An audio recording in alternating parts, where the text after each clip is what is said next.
Hey there, and welcome back to my YouTube channel, or welcome to my YouTube channel. If this is your first time here, I am so glad that we found each other. I hope you're having a wonderful day wherever you are in the world, and thanks so much for joining me today for another art video. In today's video, I'm going to be talking about how I combine wet on wet and wet on dry techniques to create depth in a full watercolor painting, such as a landscape, but I also use lots of these same ideas to create depth and interest in paintings of still life arrangements and also close-ups of florals and things like that. So many of these ideas apply not only to landscapes, but many other types of subjects as well. Before moving on to talking about how I like moving through the watercolor painting process with these different techniques, and also about the importance of having at least some sort of base strategy to jump off from, I'm going to start out by explaining what the term depth refers to when it comes to an artwork such as a drawing or a painting. And I also want to talk about what the wet on wet technique and the wet on dry technique refer to when painting, and more specifically, of course, with watercolor. All right, so let's go ahead and get started with talking about what depth means in art.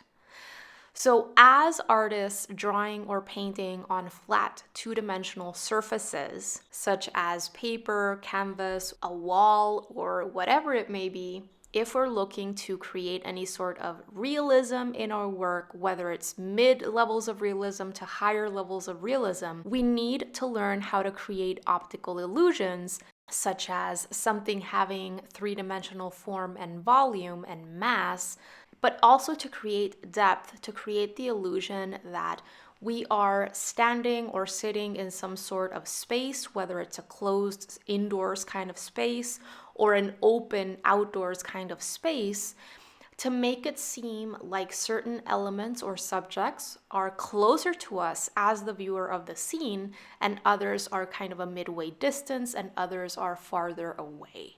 And all of this has to do with perspective, which is also an art fundamental, which is essential to understand. So in other words, depth in art refers to the illusion of open space, the illusion of distance between us and other elements that are included in the piece. Whenever it is that I am drawing or painting something like a landscape or a setting, I always like breaking up my composition and giving thought to elements that are going to be closer to me as a viewer of the scene in the foreground, things that are going to be kind of a midway distance in the middle ground, and things that are going to be far away from me in the background.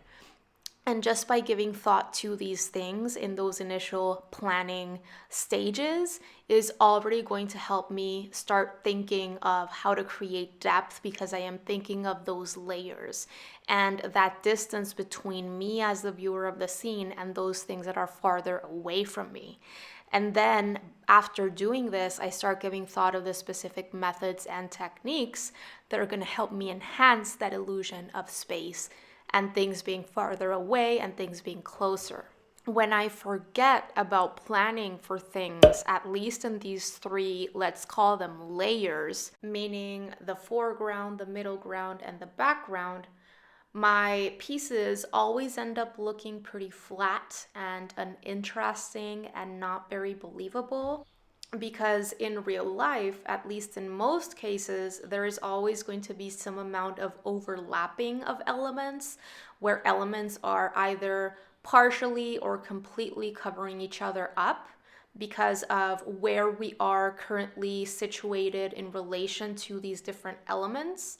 And there is always a lot of perspective knowledge involved in making a scene look realistic when it comes to changing the sizes of those different elements in relation to how far away they are from us as the viewer of the scene. If we were to be looking at a person that is very, very far away from us, or a tree that is very, very far away from us, or even a house, it's going to look smaller than a tree, a person, or a house that is closer to us.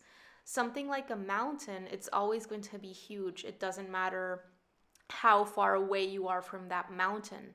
But when it comes to other elements that are smaller than that, it's super important to just acknowledge the fact that our distance and our location in relation to that is going to change the way that we see it. And all of these are things that we have to know about in order to make a drawing or a painting look believable. Something I'd highly recommend for those of you who are interested in improving your landscapes or setting pieces is looking and learning about the aerial perspective technique. It basically tells us that the farther away something is from us, the cooler in temperature, the lighter in value, and the less amount of detail it should have. And this all pertains to how we actually see things in real life. It provides you points to apply when drawing or painting to make those things that actually occur in real life happen in your painting or your drawing to make it look more believable. And related to all of this, it's also very important that as artists, we learn how to play with different visual weights and understand the importance of creating a visual hierarchy. Usually, we want to plan for a focal point or an area that has a higher importance than other areas which are secondary or tertiary in terms of their importance. We want to call the viewer's attention to a specific area or areas, and usually we want to keep the viewer's eyes moving through the piece. We don't want the viewer's eyes to stay stuck or stagnant in one same place, and we don't want them to be overwhelmed either, not knowing where to look. And also, we don't want to confuse them. So it's very important to play with different visual weights and give thought to where we want the viewer's attention to go to and what are secondary and tertiary elements that are meant to support that focal point. And there are a ton of different ways to create lesser or heavier visual weights. For example, we can do this in terms of size, because large elements tend to have more visual weight than the smaller elements. And for example, if I am adding in a mountain that is huge in relation to the other elements in the composition, then I am going to think of different ways to make that mountain attract less attention than elements that are closer to the viewer. How do I do this? Maybe I can make the mountain look lighter or blurrier or cooler in temperature to make it look farther away and not distract away from the elements closer to the viewer, which maybe I make sharper, I add more detail into, I make darker in terms of value or more saturated in color. All of that is going to create a difference in terms of their visual weight. Also have in mind that when it comes to color, warm colors tend to pop out to the viewer and cooler colors tend to recede. Then when it comes to value, dark elements have more visual weight than lighter elements. And there are just a bunch of different things that you can make use of in order to create an impactful, balanced, interesting looking piece. Something that I remember doing a lot when I was first getting started with, say, painting landscapes is I gave the same visual weight to everything. I made everything very defined. I made everything very saturated in color or things like that. And that looks very overwhelming for the viewer. And not only does it flatten everything out, but the viewer doesn't get that sensation of things being more important than others or even closer to her or him as the viewer of the scene than other things that are farther away. And so these are all things that have to do with composition design and, as I said, perspective and depth, which are actually easy to do, but we don't know these things in the beginning. And our drawings or paintings end up being just not as effective as they could be. All of these things that I am talking about, composition design, elements and principles of art, perspective, and all of those are art fundamentals, and they apply to any kind of medium that you're using, whether it's drawing or painting, and any kind of artwork that you're doing, whether it's completely abstract to highly realistic. And by knowing these art fundamentals, you're then able to select the techniques that are going to help you create the effects that you're looking for. So knowledge of art fundamentals goes hand in hand with the specific methods and techniques that you choose for your pieces. It's directly related. Okay, so having said all that, let me go ahead and explain what wet on wet refers to and what wet on dry refers to. So these two terms really apply for any sort of painting medium, but let's talk specifically about watercolor because it's what I like sharing here in my channel. So the wet on wet technique refers to when we are painting or placing paint or dropping in paint on wet paper. Whether that paper is wet because we have pre-wetted it with clean water and we're dropping in paint on clean water, or whether that initial layer of paint is still wet and we're dropping in more color on top of that paint that is still wet. That is what wet on wet refers to. And when working with this medium, because watercolor always expands and bleeds into paper that is wet, then we're gonna be left with diffused, soft looking edges, as well as gradual soft transitions between colors that we add in. Now, when we're talking about wet on dry refers to when we are painting on paper that is completely dry. Whether we're painting on dry paper because we're just getting started with a new piece and the paper is completely clean, it's completely white, or whether we are painting on top of a dry layer of paint. That is wet on dry. And when painting with this medium, when we paint on dry paper, we're going to be left with sharp, defined edges around the shapes that we paint in. For example, these plants and shrubs that I am working on right now, I am painting on dry paper because all of the previous layers of paint have completely dried. So you can see how I am better able to control what the edges of this shape looks like because the paint is not expanding and bleeding outwards into that wetness. Now, when we're painting on dry paper, it doesn't mean that you cannot soften those edges. A few seconds ago, you saw me soften that lower edge by simply going over that edge with a clean and slightly damp paintbrush, and you're able to create that diffused out, softened out look. But you're able to control the edges that you do want to have control over.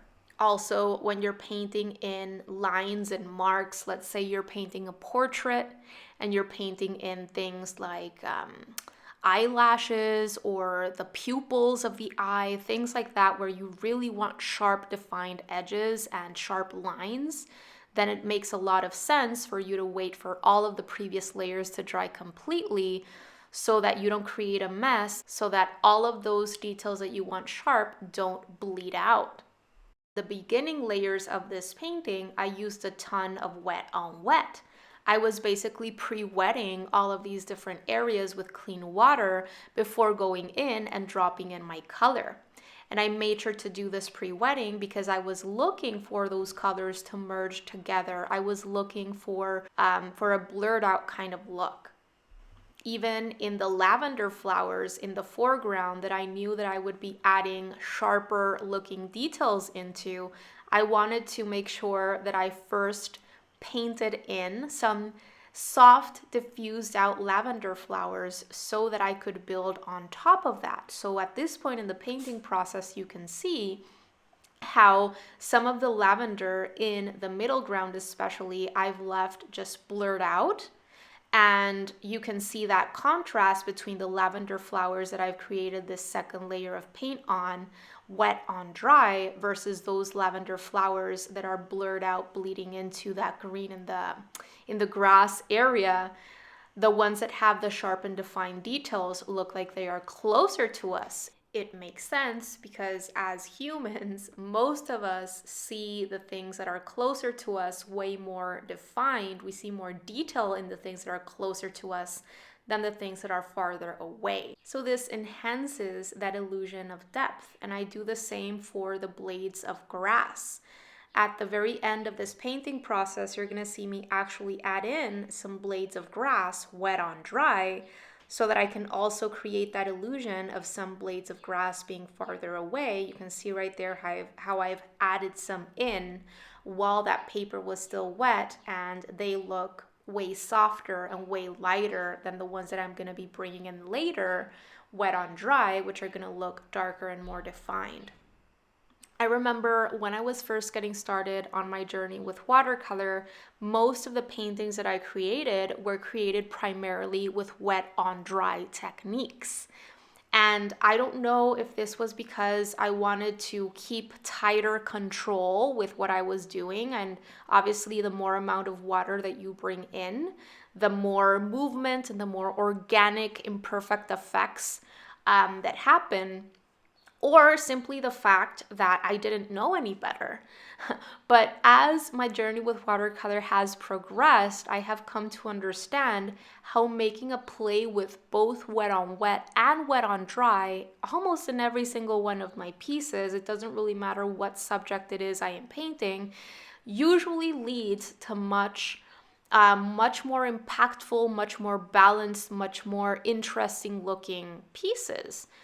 And so nowadays, every single time that I'm going to get started with a new watercolor piece, I always make time to give thought to how I am going to be using the combination of wet on wet and wet on dry, and also how many layers I'm thinking of working in, etc. Because now I know that by going in with at least some sort of basic strategy that I can jump off from, it's a lot more likely that my painting process is going to go more smoothly, and it's also a lot more likely that my outcome is going to be better or more effective. It's this combination between organic effects that are inherent to watercolor with sharper defined little shapes and details here and there that creates a lot of impact and interest. And of course, tying this all back to depth, we can mindfully make use of these different techniques to enhance that illusion of things being closer to us, things being a midway distance from us, and things being even farther away. I'm going to be linking to an old video down below in the description box in which I explore different wet on wet techniques and effects, in case you'd like to go and check it out, because in that one I talk all about wet on wet techniques such as blooms. I even talk about splatters and controlled and uncontrolled runs and a bunch of different things like that. I think I even explain about backruns and why they happen and how to avoid them if you want to avoid them. That's going to be left down below for you in case you'd like to learn more specifically about wet on wet techniques and effects. So yeah, I have all of those things in mind. I'm constantly asking myself questions regarding all of these things as I am preparing to get started with a new watercolor piece and also throughout the painting process. Usually when I am painting a landscape, I like painting the sky and any farthest away elements first, and then I make my way towards the foreground. And I always, whether I'm drawing or painting, I go from general, largest spaces or shapes and make my way towards smaller details. When I am painting with watercolor, initially I use a lot more water. In this painting process, for example, you saw me pre-wet every single section that I would be painting in the beginning of that painting process with clean water before dropping in my color. So in other words, there was already some amount of water on my paper before I dropped in my color mixture, which already contained at least some amount of water in it. So I am adding to that water content that I've already placed on my paper. And then I use less and less water as I move towards the sharper little details that I'm going to be adding in. So at this point right here, I'm barely using any water at all. You can see even a dry brushing effect happening when I am painting in these these blades of grass and these cast shadows created by the blades of grass on that dirt trail with a very dry color mixture and almost no water at all. So you can see that by combining these two types of effects, the blurred out, diffused out effects and the sharper details and little shapes, how I managed to create some sort of balance as well as an illusion of things being closer to us and things being farther away. All right, so I hope that by me sharing this process and these main things that I always have in mind when I am planning for new pieces and moving through pieces, I was able to give you some ideas that will help you enhance your future paintings.